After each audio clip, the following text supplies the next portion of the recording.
Buenos días, mi nombre es Adalí Garrán Jiménez y soy estudiante de segundo año de la carrera de Ingeniería en Sistemas de la Universidad del Istmo. A continuación, presentaré mi proyecto final para la clase de Física 2.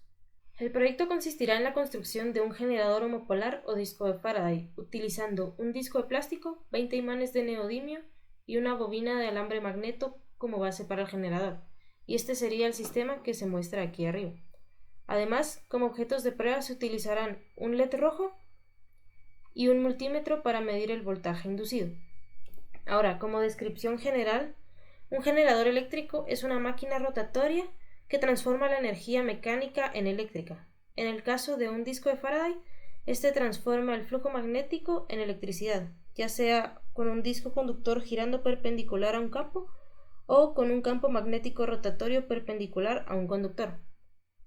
En este caso, se utilizará el disco con los imanes como un inductor y la bobina actuará como elemento inducido, como se muestra en este esquema de funcionamiento. Ahora la utilidad del proyecto.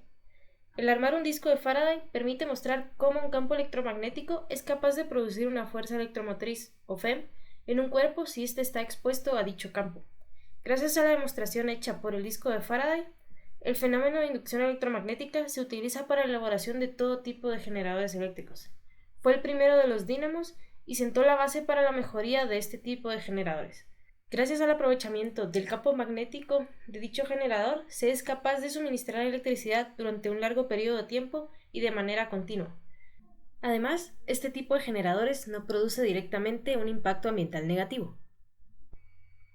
Las áreas de aplicación para un generador homopolar son muchas. Por ejemplo, en la obtención de la energía eólica, el viento mueve las aspas conectadas al eje del disco del generador, produciendo así electricidad. Además, esto mismo pasa en los mecanismos de generación de energía hidráulica.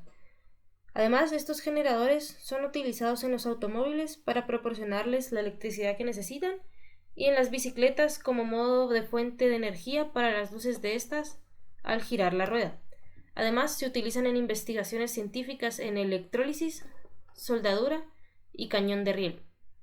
Dicho esto, los objetivos del proyecto son, como objetivo general, armar un generador homopolar capaz de transformar energía mecánica en eléctrica al girarse con velocidad suficiente gracias al campo magnético producido por los imanes. Y como objetivos específicos, demostrar el carácter alterno de una fuerza electromagnética inducida y demostrar cómo se puede producir energía eléctrica a partir de un campo magnético, además de explicar la ley de Faraday y la importancia del disco de Faraday en los principios para la creación de generadores eléctricos en la actualidad. Ahora les daré una pequeña demostración de cómo funciona el proyecto. Bueno, aquí tenemos mi proyecto armado y este es el sistema principal. El elemento central del sistema es este disco que se puede observar aquí y es un disco de plástico de 20 centímetros de diámetro. Además, como se puede observar por aquí, en la circunferencia se encuentran 20 imanes cilíndricos de neodimio.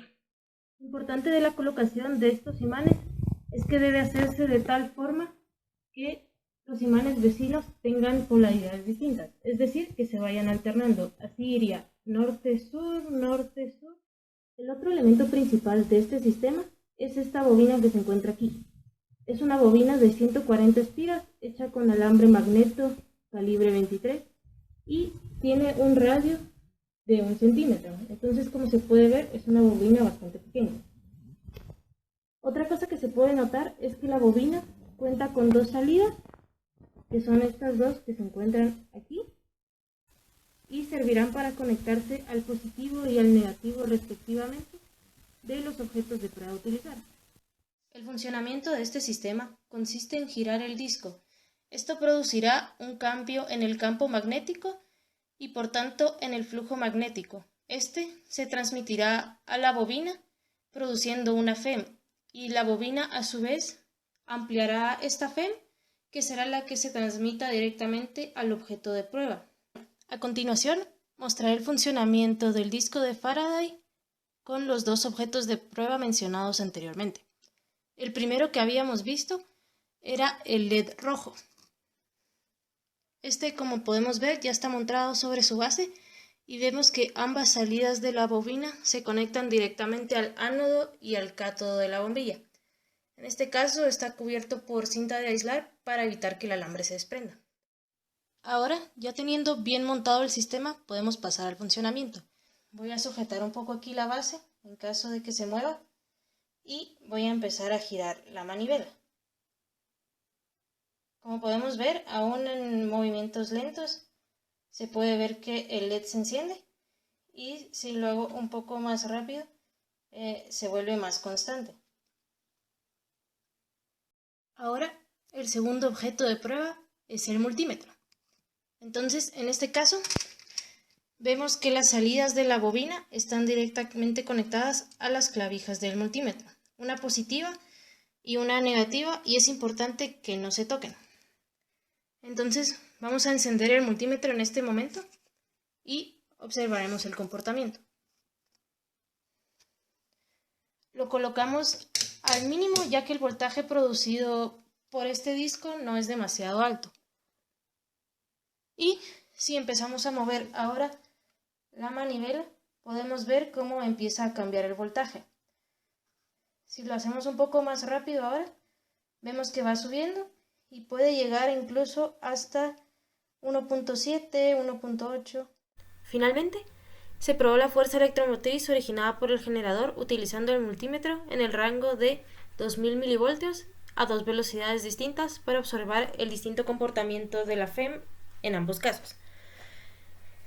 En la prueba con la velocidad mayor de giro, la FEM originada fue de 0.91 voltios, mientras que en la de velocidad menor, esta fue de 0.22 voltios. Además, cabe destacar que el valor máximo al que se llegó fue de 1.8 voltios y que las mediciones realizadas por el multímetro no fueron constantes, como se pudo ver un poco durante la demostración. Así, tanto en la velocidad mayor como en la menor, algunos valores coincidieron. Aún así, como conclusión, se puede decir que a mayor velocidad de giro, la tensión inducida en el circuito aumenta, pues aumenta la rapidez de cambio de flujo y se cumple así con la ley de Faraday. Como ideas futuras, sería interesante intentar aumentar el rendimiento del disco utilizando imanes de mayor tamaño que logren generar un campo magnético mayor o utilizando una bobina con mayor número de espigas para así poder aumentar la FEM inducida. Otra idea sería la construcción a mayor escala del disco y por último, invertir las posiciones de bobina e imanes para comparar los rendimientos con este tipo de generador, es decir, utilizar los imanes como elemento estático y la bobina como elemento rotacional.